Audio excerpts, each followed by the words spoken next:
All right, welcome back. This is the Ron and E podcast. This is episode 5. I got my boy Elijah right here. Good, y'all. And today we got NFL predictions, man. And so first, I would like to start off with my team and my division. You know, if y'all didn't know, I'm a football team fan. Yes, we don't have a name, and I don't care. I don't care. Call us football team.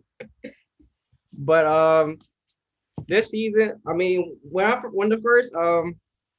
record came out, you know, our schedule's kind of brutal, bro. Cause like we play like Mahomes and Tom Brady, Justin Herbert, Russell Wilson, Matt Ryan. So Justin Herbert, bro, our schedule is tough. But I mean, I think our defense is up for the task. We'll see what happens, bro. But I mean, I'm gonna be a little optimistic. I feel like we're gonna end up being in between the 9-8 to the 10-7 range. I think our offense is gonna look much better than last year. Our offense was terrible. Yeah, had a different quarterback every week, man. Let's hope Ryan Fitzpatrick doesn't do something dumb. It's magic. It's magic, bro. I don't know. So I mean, and like for the rest of the division, if I'm being honest, because you know, unlike you, I'm an honest fan. I think the Cowboys are probably going to win our division just because they have Dak back and stuff like that. So I mean, I have them going 10-7 or maybe 11-6, depending on that defense. But I mean, their offense is going to be really explosive, bro. So yeah, everybody's coming back healthy. Exactly, bro. They still got those 3 wide receivers and stuff, and they got Zeke. I mean, and then we got the Giants. I like what the Giants did this offseason. They got a lot of people like Galladay and Kadarius Toney in the draft. So I mean, this is a make it or break a year for Daniel Jones. If we don't get it done, expect the Giants to be drafting a quarterback next year. So I got them going 9-8 because I don't know. It's a question mark. Daniel Jones is a question mark. I mean, I like their defense. And I like the talent. I hate Elvin Ingram with a passion. Don't know how he made a Pro Bowl. Yeah, that shook me, man. I don't understand how with the amount of drops he had. I know he had double-digit drops last season, but I don't see how you can consider him a Pro Bowl tight end with all those drop passes. So. Exactly, like he's dropping like 1 every 5 passes. Like I would have took Logan Thomas over Elvin Ingram last year, bro. It was crazy. But yeah, I got them going 9-8, maybe 10-7, depending on Daniel Jones. And then I got the Eagles at the bottom of the division. They're like, I don't know, I got them like winning maybe 6 games, maybe 6-11. I mean, I don't know. I mean, for Jalen Hurts is still a question mark to me. I mean, he had some flashes, so I'm not going to count him out. You have, you know, your one receiver, Devontae Smith. I don't know. They're just injury prone. They're always getting hurt. And then I don't know. I just feel like they don't have a lot of talent like the rest of the division. But I mean, this year, I think the NFC East or the NFC least, as people like to say, is going to be much better this year, you know. And yeah, bro. I mean, what's your thoughts on the whole division as a whole, bro? Think they're gonna be much better? Yeah, I mean, I expect this team or this division to be a lot better compared to last year. I mean, last year you guys were like the joke. Your whole division was a joke. You know, you guys didn't have a quarterback, let alone had no name. The Giants, Danny Dimes was just horrible. I think he was one of the, if not the second or the worst quarterback in y'all division, even with y'all situation. Yeah. The Cowboys were a mess. Cowboys were just hurt. Dak was hurt. Zeke wasn't Zeke. And, you know, I think Zeke kind of got exposed last year because, you know, without Dak and a decent online, Zeke didn't really do much. But I think, you know, you give any running back a a good offensive line or even a decent offensive line, he can break out. But I believe the most improved team out of the whole division is between you guys, the football team, and I definitely say the Eagles. Even though I believe the Cowboys and Giants may be better than the Eagles, I believe that the Eagles got better. They got Devontae Smith, and then they got rid of Carson Wentz. Even though I'm not sure whether or not they might go the Jalen Hurts way, having him as their franchise or even starting quarterback, I believe that they're the most improved team. But division winner, yeah, I gotta go with the Cowboys. If not the Cowboys, and I have to say football team as well. The Cowboys are coming back healthy. Dak's coming back. The offensive line is also improved. And I can also say their schedule compared to y'all's is a lot easier. Their away games, obviously they play Cowboys, Eagles, and Giants. But, Cowboys, Eagles, and football team. But they also play the Saints. Saints not looking good. I say the toughest away game is between the Chiefs and the Bucks. I think they lose both of those games. But then their home games, consider besides you guys or division, is the Panthers, Raiders, Broncos, and Cardinals, which I believe the Cowboys might go undefeated at home this year. That's my big bold prediction. I think they can beat everybody in the division, and then their home opponents they're not teams that are scared. I guess the only team that can give them bump is the Cardinals, depending on how they play this year. But I can honestly see the Cowboys going undefeated at home because they play football team, Giants, Eagles, and then they play the Falcons. The Falcons, I believe that would be a tough matchup. Just how great the Falcons offense is. But, you got the Falcons, Panthers, Raiders. Raiders, nobody's scared of Raiders. And they got the Broncos. Broncos are, I guess you can say they're in a rebuilding stage, and the Cardinals are kind of that up and down team all the time, Yeah. But I say the worst team coming out of you guys' division is the Giants. I mean, even though Saquon might come back, he's coming off an ACL tear. I think even with the time off that he had, it's going to take because dealing with injuries, it's kind of hard to come back from. I'm not saying he's going to come back like Joe Dirt, like he's going to be trash. I'm not saying that, but it's going to take him some time to get back into football shape.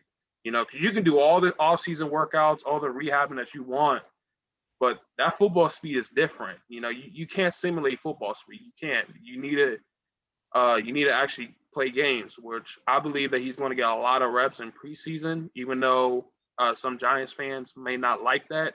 I believe he's going to need those preseason reps just to get back in football shape.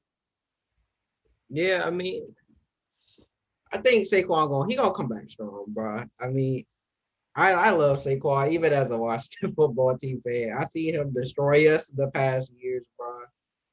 So I mean, getting him back is gonna be a huge boost because I just think they added so much talent offensively to that team, and I mean. People are calling out John. I like what they did picking up John Ross, bro. Let me tell you why too, bro. So they got John Ross, of course, everybody knows a former first-round pick from the Bengals, whatever. Yep. The fastest 40 ever. I just feel like you get him to already Kenny Golladay, Darius Slayton. I don't know. Do they still have Golden Tate still there? No, they released him. I remember that. He's released. And they got Sterling Shepard. Yeah. And with Kadarius Toney. So I mean, like, bro, when you add that kind of speed though into that already stacked receiving group, bro, and they only signed him for like $2 million. Mm-hmm. Like, bro, it's low risk, high reward. And I really like that signing. I think that was a really low key signing, bro. Yeah. Going into the draft, I believe you guys have one of the best drafts coming out. I really liked your first round pick, the linebacker. But I'm gonna talk about your undrafted free agent, Jared Patterson. Yes. I believe he's gonna be one of those underdogs. That's I truly believe that he's homegrown from the DMV, went to Pilates. I just feel like he's going to have a lot of potential for your team. Shout out to him.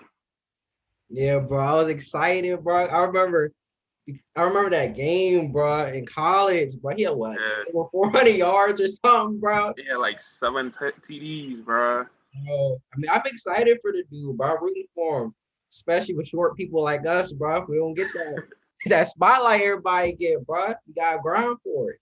Yeah. So, I'm hoping for the best for him, for real. So, what are your thoughts on the Eagles picking Devontae Smith? You think that was a great pick? Yeah, that was a need for them. They didn't really have any wide receivers because I mean, Deshaun Jackson kept getting hurt, so they gave him the boot. Alshon kept getting hurt, they gave him the boot. So they was really just going out there with practice squad guys. So I mean, Devontae Smith, he gives him something. I mean, Yeah. who else they got? What other wide receivers they got? But I mean, that was definitely like he's arguably the best receiver in that draft. So like that was good. Even ahead of Jamar Chase? Oh no. But I mean some would consider him the best, but yeah, you can give him that. Yeah. Heading over to my division, which I believe is the best division in all football, the NFC West. I for one, I believe we can be one of those teams who can win 11 to 12 games. It just all depends on Matthew Stafford and how he fits in. I believe Matthew Stafford, is one of the most underrated quarterbacks in our league. I don't think he gets talked about a lot because, he plays for the Lions. The Lions are kind of like the Cavs of the NFL. They're just there. Nobody wants to go there, and if anybody goes there, that's where their career dies. We see Barry Sanders' career die there. You see Megatron's season die there. I mean, Matthew Stafford's career almost died there. He was dealing with a lot of injuries, which is kind of like I was a little hesitant when we traded for him because he has a long injury history coming with him. But I think with him being able just to throw the ball, that's one thing that we struggled last year with. With Goff. Goff was just always hesitant. He was always pump fake on his first read.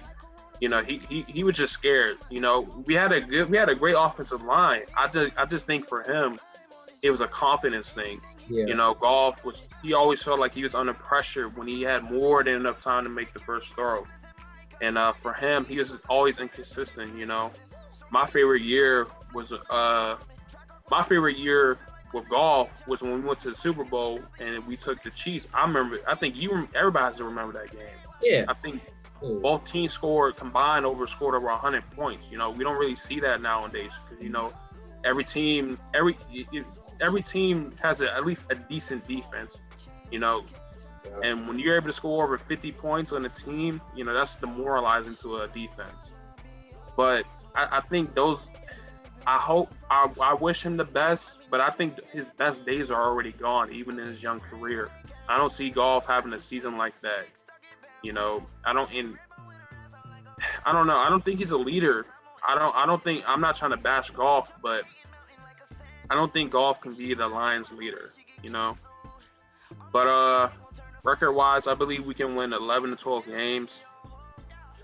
But I believe our only opponent that can give us bump is the 49ers, man. The 49ers, even any quarterback they put in, whether it's Trey Lance or Jimmy Garoppolo, I believe their offense is still just with George Kittle alone just makes them great. They have a great run game, even though I believe they got one of their running back. I'm not sure which one. But I believe just everybody coming back. You got Nick Bosa coming back. Yeah. A lot of people, I think that's the only reason why they were bad last year because of injuries. And it sucks, but, injuries are part of the game. But I can see between us and the 49ers being the division leaders, and the bottom feeders is between the Seahawks and Cardinals. The Seahawks, I don't know what they were doing.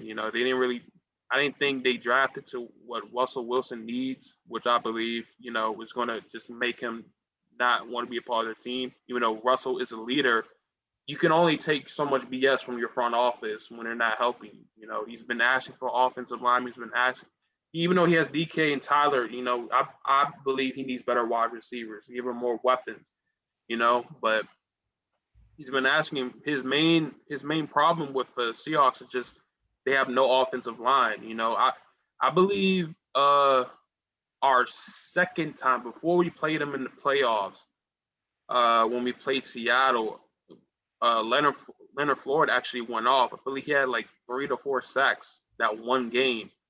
And even though you can triple team Aaron Donald all you want, we were still getting to Russell Wilson like it was easy. Yeah. So between them and the Cardinals, you know, I believe the Cardinals is going through the process right now. You know, you got DeAndre Hopkins, you have a young, great quarterback in Kyler Murray. You know, then their defense is not even that bad, to be honest with you. You know, they got J.J. Watt and Chandler Jones. You know, J.J. is up there in age. You still got to respect J.J. He can manhandle any left tackle, right tackle in the league right now, even at his age. But you still got to give him that respect.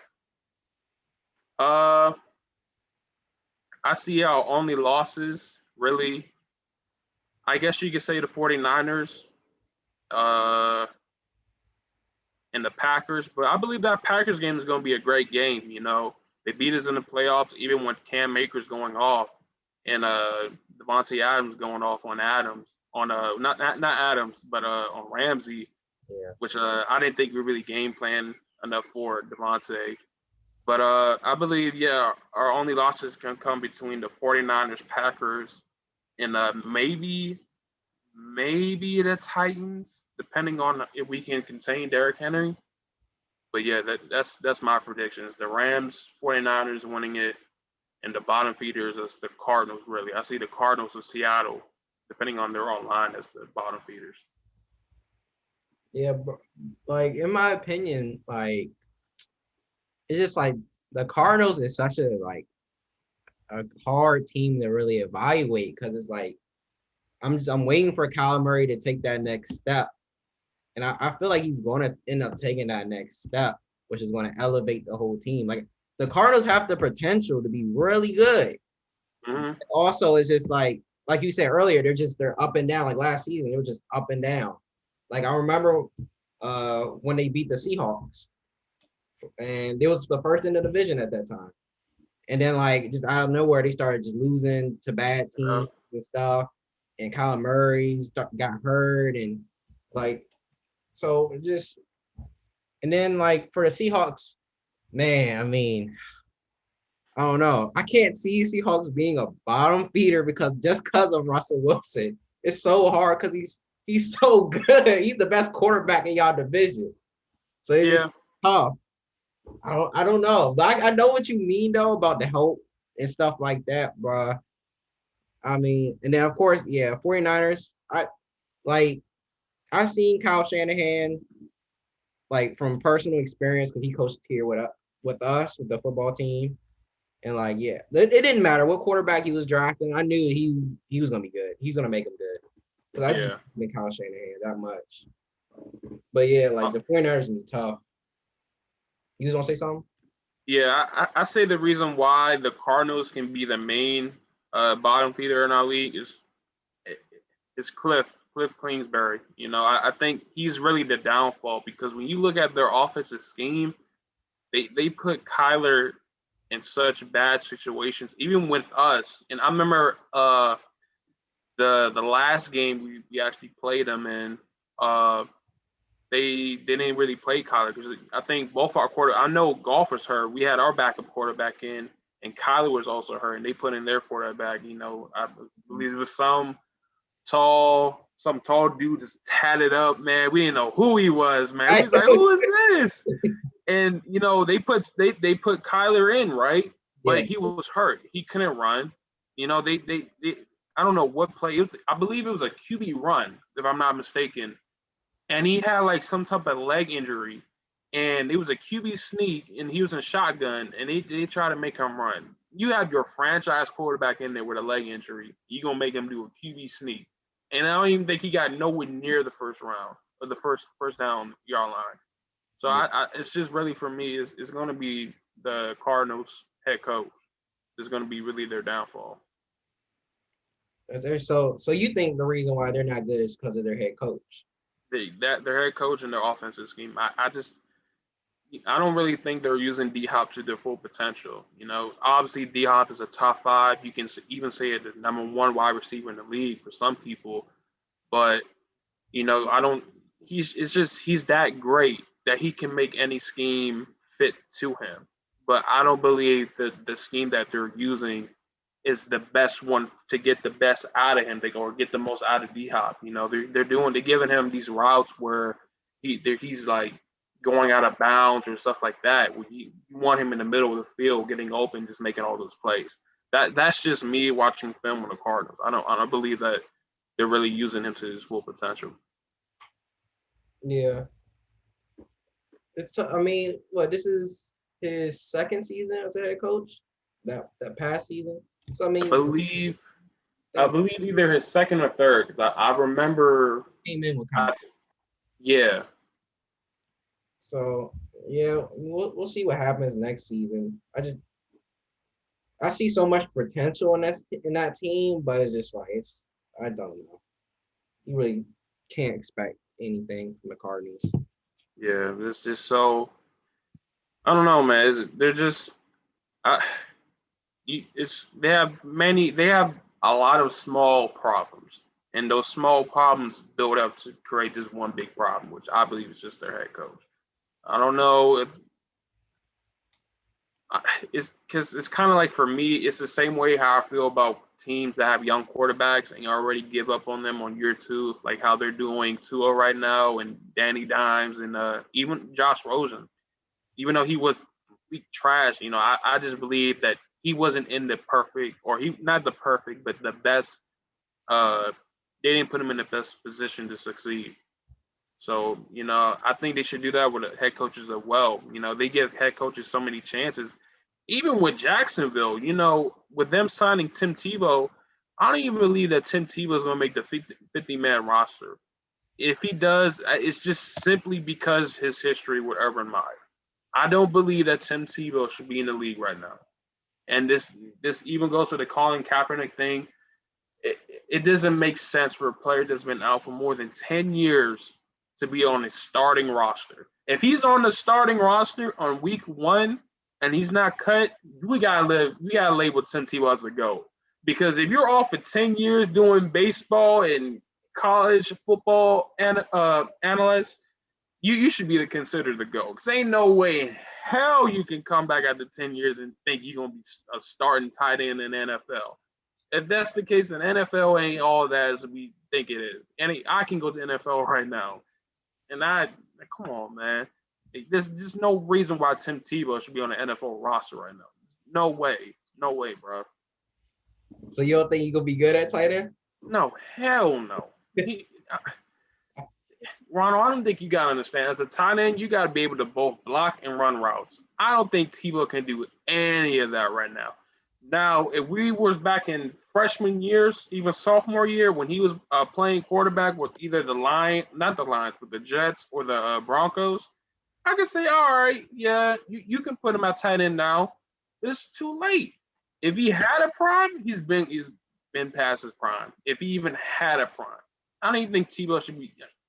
Tebow won't even be the 32nd best starting quarterback in the league right now. I don't even think he'd be the best backup quarterback. He's just been gone too long. I don't know. With Tebow, he's been gone too long, man.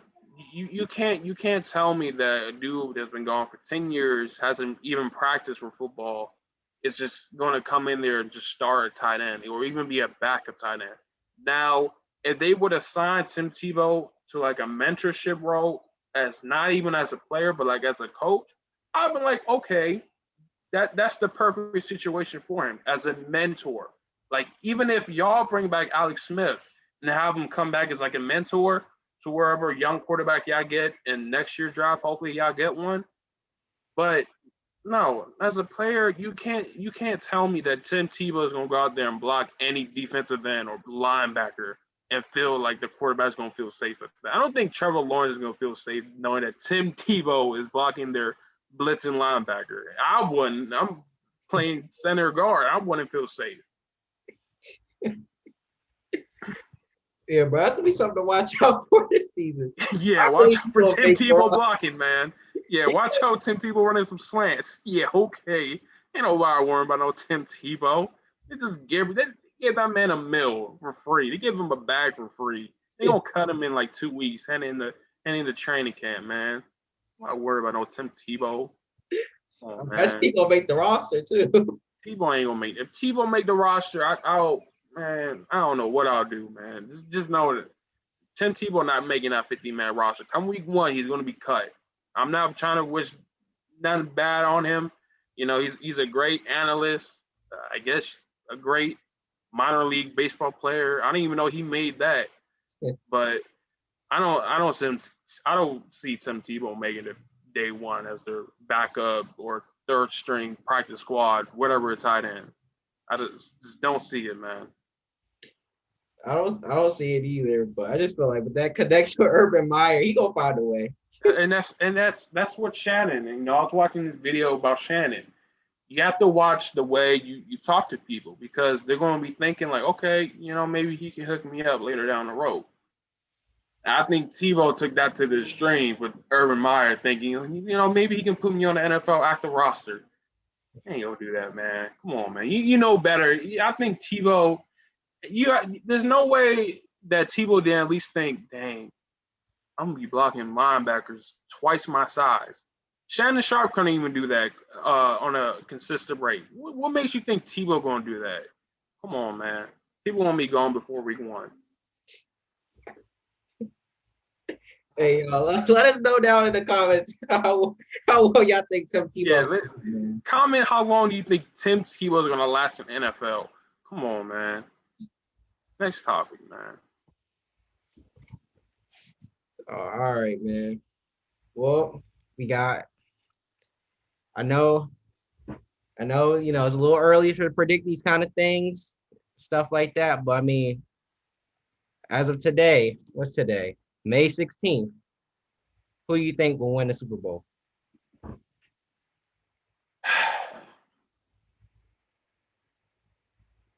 To win the Super Bowl, it would be hard for me to not say the Bucks don't go back to back because they're bringing everybody back. But Go ahead, be biased. Go ahead. I'm not. I can't say us. I can't. I can't say that we're a Super Bowl team when we lost half our defensive linemen. I can't say that. Starting defensive line, but I can. This might be a vanilla answer, but the Chiefs. The Chiefs fixed their problem. They fixed. They got a center and they got. Uh, didn't they get Orlando Brown? Yeah, they Who did. got Orlando Brown? The Chiefs. The Chiefs got Orlando Brown, and they put him at left tackle, which the position that he wanted to play. They fixed their all-line situation. They have nothing else to fix. Maybe the defense, they can improve a bit more. I don't know what they're doing defensively, but they fixed their problems offensively, which is the offensive line, which is the main reason why they lost the Super Bowl. You see Patrick Mahomes getting the ball and running from his life like he RG3 back in 2013, man. And it's just with them, I don't see them having any form of weakness besides themselves offensively. They fixed their line. They got Travis, they got Travis and they got Tyreek Hill and they got Patrick Mahomes, which you can say Patrick Mahomes is if the second, if not the best quarterback in the league right now. So I even though it's vanilla, I say the Chiefs. Yeah, I'm gonna be vanilla too. I think it's gonna be the Chiefs too, bro. If they had an O line, I mean, like, I feel like the game would have been just at least more competitive if they had if their all offensive line wasn't out with injuries. But yeah, like you said, bro, they fixed their problem. I don't know what they're doing defensively, but I think they should be solid enough because they have a good enough offense. And I feel like Patrick Mahomes is gonna have a chip on his shoulder this year, of just Yeah. because they got embarrassed in the Super Bowl. I mean, the game wasn't even competitive. Yeah. I didn't even watch it, and I knew the Bucks were gonna win. I didn't even watch it, man. I'm gonna be honest with you. Man, that brought me back when you said RG3, but I don't think RG3 is on a roster anymore. Yeah, I know he got released Yeah. by the Ravens, man. Can you Glad to believe? see him go out like that. I can't believe he went from being Rookie of the Year from 2012 to like who knows where this dude I is mean, going to be at. yeah, man. That's depressing, man. It's sad to see him go out like that. That's crazy, bro. But to finish it off, since we're talking about way too early predictions, dealing with standings and Super Bowl winners, who can you see being the best offensive, defensive rookies out of this draft? You want me to give you one guy or a list of guys?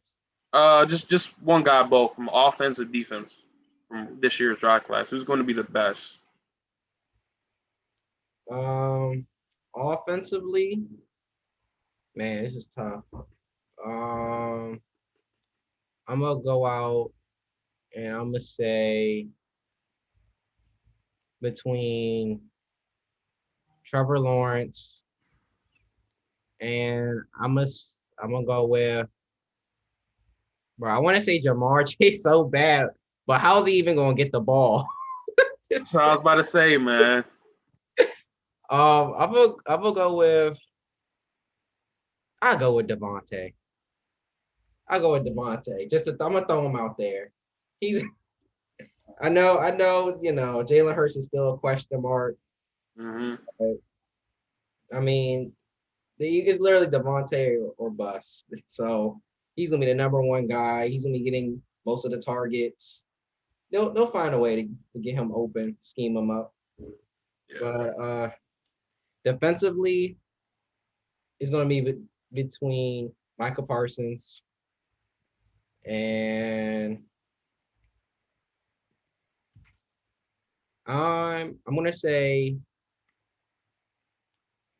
Patrick Surtain because I really like Patrick Surtain. Okay. But Von Miller coming back and stuff, that pass rush is gonna help him out. So Yeah. you know, Broncos gonna have a good defense. So I say Patrick Surtain. Okay. But what about you, bro? Yeah, man. You know, I would say Jamar Chase, but that's only if the Bengals didn't draft him, because just like the Chiefs and just like the Redskins or the football team back in 2012, you know, the offensive line is just, I don't know, man.